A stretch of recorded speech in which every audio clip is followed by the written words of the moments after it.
এখন আসলে পাল্টা অবস্থান নিতেই হয়। আর আজকের দিনে যে পরিস্থিতিটা এসে দাঁড়িয়েছে, যতটুকু আশার আলো ছিল সেটাও নিভু নিভু। দর্শক, এই মুহূর্তে মধ্যপ্রাচ্যের যুদ্ধের সর্বশেষ পরিস্থিতি। লেবাননের যারা আপনার যোদ্ধারা আছেন, হিজুরা, সীমান্তে বড় ধরনের একটা অভিযানের প্রস্তুতি নিচ্ছেন। ইসটির যে গোয়েন্দা প্রতিরক্ষা সংস্থা বা যারা গোয়েন্দা কর্মকাণ্ড চালায়, তাদের প্রতিবেদন বলছে যে একটা বড় ধরনের মহা কেয়ামত টাইপের একটা ঝড় তোলার প্ল্যান, পরিকল্পনা মোটামুটি একদম সীমান্তের কাছাকাছি থেকে প্রস্তুতি সম্পন্নের পথে। তবে কোথায় কিভাবে এই অভিযান চালানো হবে সে নিয়েই ছক করছে আপনার ইসলির প্রতিরক্ষা সেক্টরের সাথে কানেক্টেড যে সকল ব্যক্তিবর্গ আছে। আপনারা জানেন যে এই মুহূর্তে যিনি হিজু প্রধান হিসেবে দায়িত্ব পালন করছেন, তার নাম পরিচয় নিরাপত্তার খাতিরে অনেকটাই অপ্রকাশিত। কারণ যারই নাম সামনে আসে তাকেই ওই পারে পাঠিয়ে দেবার শাহাদাত করে ফেলে টেকনোলজি, প্রযুক্তি, পশ্চিমাদের সহযোগিতা নিয়ে এর আগে যতগুলো ঘটনা ঘটেছে। এখন যেই শত্রুকে আপনি চোখে দেখেন না, তার সাথে লড়াই করাটা বড়ই কষ্টকর। শত্রু যতই ক্ষমতাশালী হোক, প্রভাবশালী হোক, চোখে দেখলে তাকে আপনার কি বলে যে ডিফিট করা যায়। ইসরায়েল গোয়েন্দা প্রতিরক্ষা মন্ত্রণালয় বলছে যে দক্ষিণ লেবানন এবং উত্তর লেবাননে যৌথভাবে একটা বড় অভিযান চালাবে। গেল 2 দিনে ট্রাম্প প্রশাসনের ক্ষমতায় আসার পরও, যদিও তারা শপথ নেয়নি, খুব শীঘ্রই নেবে। গতকালকে বাইডেনের সাথে যখন সাক্ষাৎকার হয়েছে, সেইখানে নানান বিষয় নিয়ে আলোচনা হয়েছে। মধ্যপ্রাচ্যের যুদ্ধ পরিস্থিতি, রাশিয়া ইউক্রেন যুদ্ধ পরিস্থিতি। বাইডেন সর্বশেষ পর্যায়েও কিন্তু ইসরায়েলের এই যুদ্ধকে জীবিত রাখা, রাশিয়া ইউক্রেন যুদ্ধে ইউক্রেনকে সহযোগিতার যেই চেইন অফ সিস্টেম ছিল সেটাকে জীবিত রাখার জন্য কিন্তু ট্রাম্পের সাথে কিছুটা পরামর্শ করেছেন বা পরামর্শ দিয়েছেন।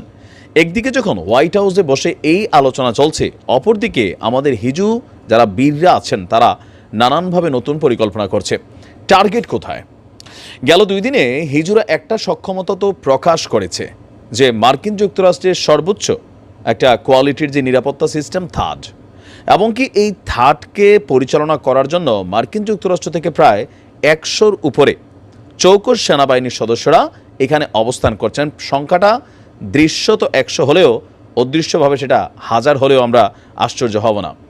তবে হিজুরা দেখিয়েছে কিভাবে মার্কিন এই প্রতিরক্ষা সিস্টেমকে ফাঁকি দিয়ে, গতকালকে আপনারা দেখেছেন কিভাবে রাজধানী তেল আবিবে যে সেনা সদর দপ্তর আছে, অথবা খুবই গুরুত্বপূর্ণ, খুবই সিকিউর হিসেবে ইসরায়েলের যে কয়েকটা যুদ্ধ বিমান ঘাঁটি বা হ্যাঙ্গারগুলো আছে, সেইখানেও ধাপে ধাপে টানা 2বার অভিযান চালানো, যা যুদ্ধের সকল ইতিহাস ভেঙে দিল। যে হিজুদের সক্ষমতা বা মেশিনারিজগুলোর যে দক্ষতা সেটা প্রকাশিত হলো।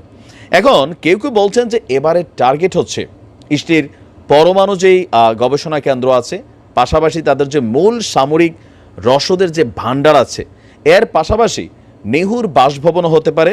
এর পাশাপাশি আবার আপনার প্রতিরক্ষা মন্ত্রী থেকে শুরু করে অর্থমন্ত্রী বেজালাল স্মিথ এক এক সময় এক এক কথা বলে সরকারকে যুদ্ধের পথে যেভাবে ধাবিত করছে। আবার ধরেন পশ্চিম তীর নিয়ে তার যে সকল বক্তব্য, সকল কিছু মিলে সামরিক বাহিনীর ঊর্ধ্বতন বেশ কয়েকজন কর্মকর্তা, তাদের বাসভবন, পাশাপাশি ইসরায়েল রাষ্ট্রটির অতি গুরুত্বপূর্ণ কিছু স্থান, সামরিক, বেসামরিক, পারমাণবিক, বৈদ্যুতিক যে কোনো খাতেই একটা বড় ধরনের অভিযান চলবে। তবে সম্ভাব্য এই অভিযান নেওয়া প্রতিরক্ষা খাতে টেনশনের যে বিষয়টা, যেটা কোথায় থেকে হবে, আমার কাছে মনে হয় আর কি সামহাও এটা হতে পারে নেহুর বাসভবন, অথবা ধরেন প্রতিরক্ষা মন্ত্রণালয়ের সংশ্লিষ্ট কোনো ঊর্ধ্বতন কর্তা ব্যক্তিদের, অথবা সামরিক রসদের যে ঘাঁটি আছে সেইটা। তবে গতকালকে 2টা ঘটনার পর ইসরায়েল প্রতিরক্ষা বাহিনী আপনার এই গুরুত্বপূর্ণ স্থানগুলোতে বিশেষ নিরাপত্তা ব্যবস্থা জোরদার করেছে। ইভেন গুরুত্বপূর্ণ যে সকল পয়েন্টগুলো আছে বা ব্যক্তিরা আছেন তাদের নিরাপত্তা নিশ্চিতেও বিশেষ বাহিনী নিয়োজিত করা হয়েছে। ইভেন যারা এই ধরনের বড় বড় কর্মকর্তা আছেন তারা এখন আর প্রকাশ্যে সাধারণ কোনো ভবনে বসে অফিস করছেন না, তারা অফিস করছেন একদম সুরক্ষিত বাংকারে, যেখানে হয়তো বড় ধরনের একটা বোমা হামলা হলেও, পারমাণবিক বোমা হামলা হলেও হয়তো ততটা ক্ষতিকর তাদের জন্য হবে না বা জীবন টিবন যাবে না। তবে কখন কিভাবে সেই মহা কেয়ামত, মহা ঝড় আসবে, সেটার মাস্টার মাইন্ড হিসাবে দাবি করা হচ্ছে ইরানকে, যে ইরানের নির্দেশনায় প্রক্সি যুদ্ধটা চালাবে হিজুরা। কারণ হিজুরা ইরানের অলিগার্ডস হিসেবেই এ পর্যন্ত যুদ্ধগুলো করে আসছে।